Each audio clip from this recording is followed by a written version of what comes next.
কিছু ঘটনা আছে যেগুলো ঘটলে বন্দুকের শব্দ শোনা যায় না, কিন্তু ইতিহাস কেঁপে ওঠে। ভেনেজুয়েলায় কোনো যুদ্ধ ঘোষণা হয়নি, আকাশে যুদ্ধ বিমান ওড়েনি, রাস্তায় ট্যাঙ্ক নামেনি, তবুও বলা হচ্ছে এক রাতের ভিতরে একজন ক্ষমতাসীন প্রেসিডেন্ট নিজের দেশ থেকে উধাও হয়ে গিয়েছে। প্রশ্ন একটাই, এটা কিভাবে সম্ভব? ওয়াশিংটন বলছে নিকোলাস মাদুরো এখন মার্কিন নিরাপত্তা হেফাজতে। মস্কো বলছে এটা আন্তর্জাতিক আইনের চরম লঙ্ঘন। বেইজিং, তেহরান একে বলছে ভয়ঙ্কর নজির। আর কিছু দেশ নীরবে হলেও এই ঘটনাকে সমর্থন করে যাচ্ছে। কিন্তু সবচাইতে গুরুত্বপূর্ণ প্রশ্নটা কেউ করছে না। এত শক্ত নিরাপত্তার ভিতর থেকে একজন ক্ষমতাসীন প্রেসিডেন্টকে কিভাবে এক রাতে দেশ থেকে উঠে নিয়ে যাওয়া হলো? কিভাবে এত ক্ষমতাসীন একটা প্রেসিডেন্ট মুহূর্তের মধ্যে দেশ থেকে উধাও হয়ে গেলেন? নিকোলাস মাদুরো কোনো সাধারণ মানুষ নন। তার চারপাশে ছিল একের পর এক নিরাপত্তা স্তর, প্রেসিডেন্সিয়াল গার্ড, সামরিক গোয়েন্দা সংস্থা, স্পেশাল ফোর্স।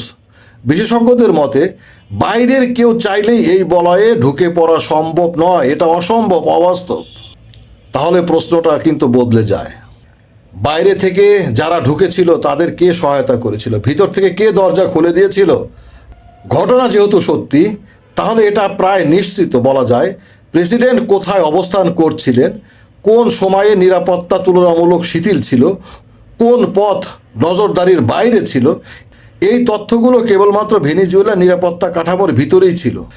অর্থাৎ ভিতরের কেউ না কেউ সরাসরি অথবা নীরবে এই অপারেশনে সহায়তা করেছে। এক বা একাধিক ব্যক্তি, একজনও নয়, অনেক ব্যক্তি সহায়তা করেছে। কিছু আন্তর্জাতিক সূত্রে দাবি করা হচ্ছে সেই রাতে আকাশপথে একাধিক সামরিক হেলিকপ্টার ভেনেজুয়েলার আকাশে প্রবেশ করেছিল। সংখ্যা নিয়ে মতভেদ আছে, 8টি, 10টি, কেউ বলছে 12টি পর্যন্ত। দাবি অনুযায়ী নির্দিষ্ট স্থানে অবতরণ, টার্গেট কনফার্মেশন এবং তারপর প্রেসিডেন্ট ও তার স্ত্রীকে সেখান থেকে সরিয়ে নেওয়া। সূত্রগুলোর ভাষ্য অনুযায়ী পুরো অপারেশনটি এত দ্রুত শেষ হয় যে প্রতিরোধ গড়ে ওঠার সুযোগ তৈরি হয়নি। সামরিক পরিভাষায় একে বলা হয় হাই প্রিসিশন লো টাইম এক্সট্রাকশন মিশন। এই ঘটনার আগে আরেকটি বিষয় উপেক্ষা করা যায় না।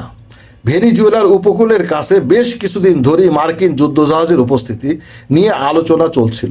ফ্রিগেট, নজরদারি জাহাজ, এমনকি বিমানবাহী রণতরী স্ট্রাইক গ্রুপ। ডোনাল্ড ট্রাম্প একের পর এক বক্তব্যে বলেছিলেন মাদুরো অবৈধ, ভেনেজুয়েলার জনগণ পরিবর্তন চায়। কিন্তু বিশ্লেষকদের মতে ট্রাম্প সরাসরি যুদ্ধ চাননি। যুদ্ধ মানে হাজার হাজার নিরীহ মানুষের প্রাণহানি, তার বদলে সীমিত, নিখুঁত এবং নির্দিষ্ট অপারেশন, যাতে লক্ষ্য অর্জিত হয় কিন্তু ব্যাপক রক্তপাত এড়ানো যায়। কিন্তু কিছু একটা ঘটেছে এবং যুক্তরাষ্ট্রের দাবি অনুযায়ী উদ্দেশ্য হাসিল হয়েছে।